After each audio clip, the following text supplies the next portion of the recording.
इतना दुख दर्द इतनी सारी चीजें थी, आज उसके पास खुद की इनकम की 1.25 लाख रुपए की बाइक 86,000 सॉरी एफजेड खरीदा, उसके बाद फिर जिक्सर का परचेज किया दूसरी गाड़ी। ट्रस्ट कीजिए, इसी काम के साथ चलते चलते जो पीछे आपको गाड़ी दिख रही होगी, दिख रहा है सब लोग? Yes sir. ये VW का साइन है। थोड़ा फोटो तो चेंज करते, बहुत पुराना फोटो, मतलब थोड़ा लग ही नहीं रहा है कि मैं इतना पतला भी हो सकता था कभी जमाने में। This is the Volkswagen metro जो आपको बाहर दिखेगी। इसकी कीमत 1 2 3 4 10 लाख रुपए नहीं है, इस गाड़ी की कीमत है 15 लाख रुपए, 15 लाख रुपए की गाड़ी का। और सबसे प्राउड की बात ये नहीं है कि मैं 15 लाख रुपए की गाड़ी से घूमता हूँ, प्राउड की बात ये नहीं कि उसकी चाबी की कीमत 12-13 हजार रुपए, प्राउड की बात ये है कि कभी किसी जगह पर ट्रैफिक पुलिस अगर गाड़ी को रोकता है, रोकने के बाद बोलता है कि अपने पेपर निकालो, और जब पेपर निकालता हूँ और उसके उस पेपर के ऊपर जब नाम शबीर खान देखता हूँ तो मजा बहुत अच्छा लगता है। 15 लाख की गाड़ी और जब इसको 160 की स्पीड में भी भगाता हूँ बहुत अच्छा, आई फील वेरी गुड। क्यों परचेज करा था? मेरे पापा ईद की नमाज पढ़ने जाते थे तो लोगों से गाड़ी उधार मांगते थे, शर्मा जी, वर्मा जी, सर ये वो दिस दैट, थोड़ा नमाज पढ़ने जाना, बहुत बुरा लगता है। मैं सोचा जिंदगी मेरे पास भी है, जिंदगी और भी बच्चों के पास है, बहुत सारे लोगों के पास जिंदगी है। अगर मैं नहीं किया तो पूरी लाइफ अफसोस के साथ जाएगी। अगर करने का हिम्मत किया तो दो चीजें होगी, या तो आगे निकल जाऊंगा या तो पीछे रह जाऊंगा। एक्सपीरियंस बहुत अच्छा मिलेगा, मजा बहुत अच्छा आएगा दौड़ने में, भागने में, मेहनत करने में। और इसी मेहनत के साथ जब बायोशेस में अपनी मेहनत को काउंट करता हूँ तो बहुत मेहनत तो मैंने नहीं करा है।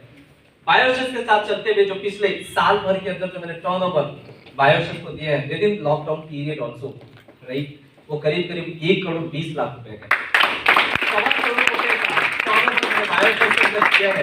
और बहुत अच्छे लोग, बहुत शानदार लोग, बहुत अच्छे, I am very much blessed. मैं शायद मेरे माँ बाप का बहुत ज्यादा अच्छे डीड्स थे, अच्छे कर्म थे, मुझे बहुत अच्छे लोग मिले, जिन लोगों को अभी आपने स्टेज पर सुना, जिन लोगों को आपने देखा। मुझे ऐसा लगता है जिंदगी में ये वही बात है कि 3 लोग प्लेन के अंदर सफर कर रहे थे, एक IAS ऑफिसर था, एक बहुत अच्छा वेल रेप्यूटेड डॉक्टर था, और उसके बगल में एक नेटवर्कर भी था जिसने बहुत अच्छे एक नेटवर्क बना रखी थी। IAS ऑफिसर से पूछा जाता है कि तुम्हारी सैलरी अगर 1.25 लाख रुपए 1.5 लाख रुपए भी है, अगर तुम्हें कुछ हो जाए तो तुम्हारे घर में सैलरी 1 लाख रुपए की तो नहीं जाएगी, तुम्हारे घर में सैलरी अगर जाएगी भी तो कम से कम पेंशन जाएगा 25-30-40 हजार रुपए का जाएगा, जिससे खर्च उस लेवल पे मेंटेन नहीं होंगे। वो डॉक्टर जो बहुत रेप्यूटेड डॉक्टर है, जिसकी 2.5 लाख रुपए उसकी इनकम होती है मंथ की, अगर वो प्लेन क्रैश करने में मर जाए तो शायद अगले महीने से उसकी क्लिनिक पे कोई इंसान इलाज कराने नहीं आएगा। लेकिन वहीं पर जब एक नेटवर्कर होता है जिसकी इनकम 1 लाख रुपए भी है, उसको ऐसा लगता है कि आज मैं मर भी गया तो मेरे नीचे बहुत सारे ऐसे बच्चे हैं जो बहुत जोर की मेहनत करेंगे तो 1 लाख से इनकम 1 करोड़ पहुंच सकती है, लेकिन 1 लाख से नीचे 1 रुपए पे नहीं जाएंगे। तो जब मैं कभी फ्लाइट में बैठता हूं तो आज मजा आता है ये सोच कर कि yes I am on the way, I am on the with such a system, जिस सिस्टम के अंदर अगर आज मुझे कुछ हो भी जाए तो मेरे परिवार को बाहर रोड पे कभी उतरकर खाने के लिए सोचना नहीं पड़ेगा। बिलीव कीजिए इस सोच के साथ मैंने मेहनत करना शुरू किया, बहुत अच्छी जिंदगी जी पाया, बहुत अच्छा लाइफ है। और लाइफ में बहुत सारी चीजों से डर लगता है। पहली बार पैराग्लाइडिंग करना, उस डर से लड़ाई करना, उस डर के ऊपर जीतना, आज बहुत मजा आता है। टुडे 5 स्टार होटल्स को एंजॉय कर पाया, अच्छी लाइफ, जो कुछ भी जिंदगी आप एक बड़े लेवल की जिंदगी जो जी सकते हैं वो सारी बड़े लेवल की जिंदगी, मैं सारी तो नहीं कहता हूँ, मैक्सिमम बड़े लेवल की जिंदगी जी पाया। कभी स्विमिंग पूल में पैर नहीं उतारा था, लोगों ने उठा कर फेंका स्विमिंग पूल के अंदर। राहुल चौधरी जी कहते हो आप तो नहीं थे उस फेंकने वालों में से, आप पहले बोल चुके थे। तो स्विमिंग पूल में उठा कर फेंका गया, पानी से लगता था। ये जो सिनेरियो आप देख रहे हैं वो मतलब हम लोगों को वो कैमरा नहीं दिया था उसने, गोप्रो बोला इतने में राइट। ये जो थ्रिलिंग मोमेंट है मेरा ही, is this me? No I think जो पायलट था उसका येलो कलर का टी शर्ट, अच्छा मैं ही शायद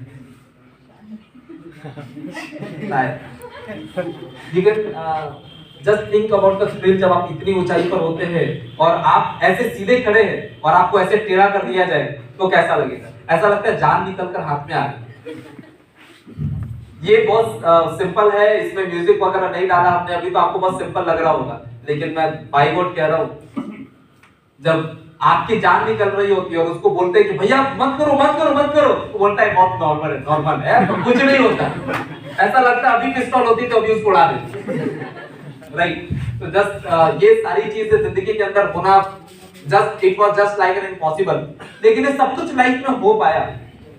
आज कहीं पर भी आते हैं, अच्छे जगह ठहर पाते हैं, अच्छे जगह पर रुकते हैं, अच्छे होटल्स को एंजॉय करते हैं, बड़े बड़े लोगों के संगत में, अच्छे लोगों के संगत में। आज जहां पर है अच्छी बातें सोचना, अच्छी बातें करना, अच्छे लोगों को डायरेक्ट कर पाना, अपने वजह से लोगों के जीवन के अंदर कुछ हद तक परिवर्तन लेकर आ पाना, ये सब कुछ मेरी जिंदगी के अंदर सिर्फ और सिर्फ उस दिन लिए हुए एक डिसीजन के कारण।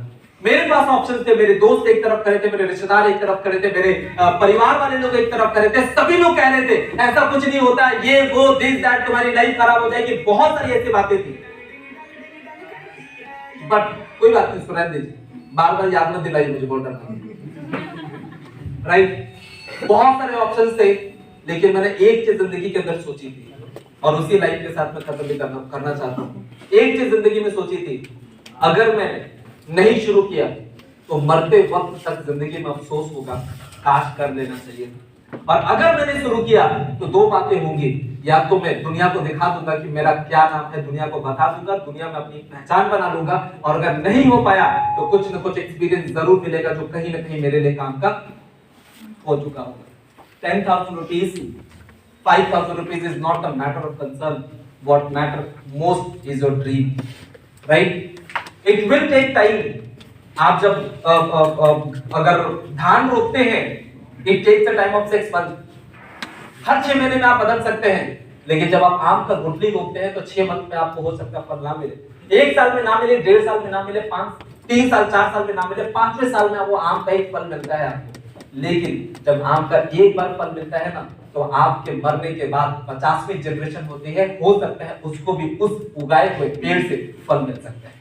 This is what the power of network। आप एक मेहनत करते हैं, एक बार आप मेहनत करते हैं और आपकी मेहनत का फल आपके generations and generations को मिलता है। That was the reason I started with this network system। I started with this direct selling organization। और आप जितने भी लोगों को आप देखें, इन सभी को अगर मैं स्टेज पर बुलाऊं और मैं यहाँ पर खड़ा हूँ तो आज बहुत अच्छा लगता है। इन सबकी ताकत का 2% भी अगर मेरी ताकत में इन्वॉल्व हो जाए तो शायद 2000 मशीन से भी ज्यादा मैं काम कर पाता हूँ, right. I am very much blessed. Last में छोटी सी स्टोरी के एक सलाह के साथ और एक स्टोरी के साथ जरूर मैं इस सेशन को एंड करना चाहता हूँ। एक छोटी सी सलाह आपको जरूर देना चाहता हूँ। इस दुनिया में सबसे, क्या नाम है आपका, रेड नाम बताना, नाम राजू जी। अच्छा राजू जी, मुझे एक बात बताइए, अगर मुझे बहुत अच्छी एक बाइक खरीदनी है तो कौन सा खरीदना चाहिए? BMW। आप यूज करते हैं? यही दिक्कत है। मेरे कहने का मतलब है कि इस दुनिया में सलाह देने वाले लोगों की कमी नहीं। विराट कोहली भी खेलता, अरे ये ऐसे खेला, हम रहते ना तो उड़ा दिए होते इस पे छक्का, खुद कभी बैट नहीं पकड़ा। अरे मोदी जी है ना, हम रहते तब ना चलाते, मुखिया आज तक कभी नहीं बने। सलाह, इस दुनिया में बहुत सारे लोग आपको सलाह देने वाले लोग मिलेंगे। अरे बायोश, अरे प्रोडक्ट, अरे ये, अरे वो, अरे हम बहुत देखे हैं, बाल ऐसे ही नहीं पका है, धूप में चलेगा तो बाल ही पकेगा। There are a number of people, और जब भी कोई आपको, आपके फ्रेंड्स, मैं एक ही चीज जानता हूँ, आपको अगर सलाह दे रहा है कोई पॉजिटिव सलाह, क्योंकि कहते हैं खाने में जहर हो तो उसका इलाज पॉसिबल है, लेकिन कान में जहर हो तो उसका इलाज पॉसिबल दुनिया में कभी नहीं। एक बार रेस लगता है, सारे मेंढक लोग होते हैं और मेंढकों का रेस लगता है, और ये कहा जाता है कि जो मेंढक रेस को जीत जाएगा मेरे बाद राजा वही बनेगा। सभी मेंढक एक लाइन साथ में खड़े होते हैं, सभी खुदक के जा रहे होते हैं। एक ऊंचा टीला था, उसके ऊपर गुब्बारा था, उसको छूना था। जब मेंढक दौड़ना शुरू किए तो उस मेंढकों में से एक दो मेंढक सोचते कि इतना ऊपर है, कहीं गिरे, फिसल किए तो पेट पे पड़ जाएगा, मर जाएंगे, नई शादी हुई है, जिंदगी खराब हो जाएगी। बहुत सारे लोग ये सोचकर पीछे रुक गए, और बहुत सारे लोग उस रुके हुए मेंढकों को देखकर रुक गए कि वो रुके तो हम क्यों जा रहे हैं। एक मेंढक था जिसने किसी की बात नहीं सुनी, खुदकता जाता है ऊपर, बैलून को छूता है और राजा बनता है। राज अभिषेक के वक्त उससे पूछा जाता है कि सब मेंढक रुके, आप क्यों नहीं रुके थे? लोग मुझे सुनाई नहीं, सब इतने रोक रहे थे, इशारे कर रहे थे आपको कि मत जाओ, रुक जाओ। बोलता अच्छा लोग इशारा कर रहे थे, मुझे ऐसा लगा कि लोग बोले तुम कर सकते हो, तुम जाओ, तुम कर सकते। रीजन यही था, मेंढक इसलिए जीत पाया, पता किया गया तो मेंढक बहरा था, उसको सुनाई नहीं देता। अगर उसने लोगों की बात सुन ली होती तो शायद लोगों की बात सुनकर सलाह, आपके जीवन का सलाहकार का रोल आपके जीवन में बहुत बड़ा होता है। अगर गलत सलाहकार सुन लेंगे आपकी लाइफ खराब हो जाएगी। There was a lady, right? I'm talking about that person. I'm talking about that girl, जिसके पैदाइश के वक्त उसको डबल निमोनिया हो गया था, बहुत प्रॉब्लम बढ़ चुकी थी। पैदाइश के वक्त कालाजार बुखार, और इस वजह से उसको लकवा मारा था, और उस लकवे की वजह से वो लड़की चल नहीं सकती थी अपने पैरों पर। डॉक्टर ने कह दिया था कि पूरी लाइफ तुम कभी चल नहीं पाओगी। 9 साल की उम्र में उस लड़की ने एक इच्छा व्यक्त करी कि मम्मी मैं अपनी लाइफ में बहुत बड़ा कुछ करना चाहती हूँ। माँ ने बोला बेटा अगर ईश्वर के दिए हुए अगर शक्तियों का इस्तेमाल अगर बहुत जबरदस्त तरीके से किया जाए तो कोई भी ऐसा मुकाम नहीं है जो तुम हासिल नहीं कर सकते हो। उस लड़की ने अपनी माँ की बात को सुनने के बाद 9 साल के एज में जो ब्रेस लगा होता है पैर में, उस ब्रेस को उतारा, उस ब्रेस को हटाया और पहली कदम उसने इस धरती पर चलना शुरुआत किया। पहला कदम 13 साल की उम्र में उस लड़की ने दौड़ की शुरुआत की। मैं दौड़ कर देखती हूँ, I would like to run, और पूरे कॉलेज में सबसे पीछे आई। और उसके बाद 14, 15, 16 साल तक तब तक दौड़ी जब तक जो अपनी यूनिवर्सिटी में पहले नंबर पे नहीं आई। और उस यूनिवर्सिटी के गेट में उसकी मुलाकात एक उस वक्त के बहुत अच्छे कोच से हुई। उस कोच को उसने अपनी इच्छा व्यक्त करी कि मैं इस धरती के ऊपर सबसे तेज धाविका बनना चाहती हूँ। And who is there? कौन कह रहा है ये बात? वही बच्ची कह रही है जिसको डॉक्टर ने कहा था कि तुम जिंदगी में कभी चल नहीं पाओगी। 15-16 साल के एज में उसने कॉम्पिटिशंस में हिस्सा लेने शुरू किए, और थोड़े दिन के बाद उसको ओलंपिक में हिस्सा लेने का मौका मिला। ओलंपिक के अंदर, ओलंपिक कितनी बड़ी बात होती है कि स्पोर्ट्समैन के लिए, शायद आपको पता होना चाहिए। और उस वक्त की सबसे तेज वर्ल्ड रिकॉर्ड जो बना चुकी थी, उससे उसका सामना हुआ। First match 100 metre, she achieved the gold medal. Second match 200 metre, she achieved the gold medal. Fourth match 400 का होता है जिसमें 4 लोग होते हैं। रिले रेस उसको कहते हैं, उसको जो एक होता है हाथ में रोल टाइप का। पहला कंटेस्टेंट भागता है, फिर दूसरे के बाद दूसरा, तीसरे के बाद तीसरा, चौथे के बाद, और चौथे पोजीशन पे वो इंसान होता है जो एक्चुअल में गेम में होता है, जिसने 100-200 मैच जीते होते हैं। जब तीसरा मैच चल रहा होता है तो तीसरी इंसान होती है जो फाइनली उस लड़की को बटन देगी और वो दौड़ेगी। जो तीसरी इंसान होती है वो जब ट्रांसफर कर रही होती, दौड़ते जब दे रही होती, उस वक्त वो गिर जाता है। और जैसी गिरे हुई चीज को उठाने की कोशिश करती है, उसको रिले को वो दूसरे तरफ देती है, जिससे उसका कंपटीशन वो बहुत तेज से निकलती है। उसने उसको उठाया, और उठाने के बाद इतनी तेज और इतनी बिजली की रफ्तार से दौड़ी, she again achieved the gold medal। और उस वक्त का ओलंपिक उस लड़की के नाम से जाना गया।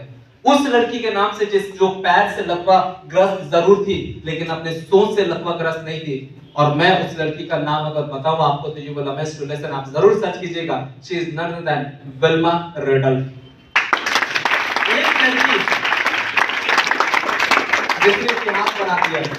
और मैं आपको कहूँ, एक अपाहिज लड़की ने इतना इतिहास बनाया, यहाँ पे तो हम में से सभी के सभी लोग बहुत स्वस्थ हैं। क्या अगर सब लोग मिल जाए तो क्या हम और आप मिलकर एक इतिहास बना सकते हैं? यस और no? Can we make an history? Yes और नो? करना चाहते, बनाना चाहते हिस्ट्री? यस और नो? कितने लोग हैं जो आज साथ देने के लिए तैयार है कि sir money does not matter, but आज जमाना बदल, हाथ नीचे नहीं कीजिएगा, आज जमाना बदल चुका। और अगर मेरे कंट्रीब्यूशन से if we can change the scenario of Bihar, we can change the scenario of India, तो सर अपनी जिंदगी का कुछ हिस्सा मैं इस सिस्टम को देने के लिए तैयार हूं। अगर मेरे कंट्रीब्यूशन से अगर हिंदुस्तान के अंदर, अगर बिहार के अंदर बहुत बड़ा नाम बनाया जा सकता है, we can change the scenario. लोग कहते हैं बिहार के अंदर बहुत संभावना नहीं है, हम बनाएंगे। लोग कहते हैं बिहार के अंदर बहुत फैक्ट्रीज नहीं बन सकती, मैं कहता हूं हम बड़ा फैक्ट्री लगाएंगे। और वो फैक्ट्री जहां पर इंसानों को कल्टीवेशन होता होगा, वो फैक्ट्री जहां पर इंसानों की सोच बदली जाती है, और ऐसा फैक्ट्री जहां पर इंसान की जिंदगी भी बदली जा सकती है। I am ready to do that. Are we all ready to do? Yes और नो? हम सभी लोग तैयार हैं? यस और नो? यस और नो? पक्का? Okay, so wish you all the very best. एक ही लाइन के साथ मैं एक ही लाइन के साथ इस सेशन को एंड करना चाहूंगा कि जिंदगी जीना इतना आसान नहीं होता। जिंदगी जीना इतना आसान नहीं होता, बिना संघर्ष कोई महान नहीं होता। जब तक नहीं पड़ती हथौड़े की चोट, तब तक पत्थर भी भगवान नहीं होता। एक को मैं यहाँ पे खड़ा हो जाता हूँ, फटाफट ले लीजिए।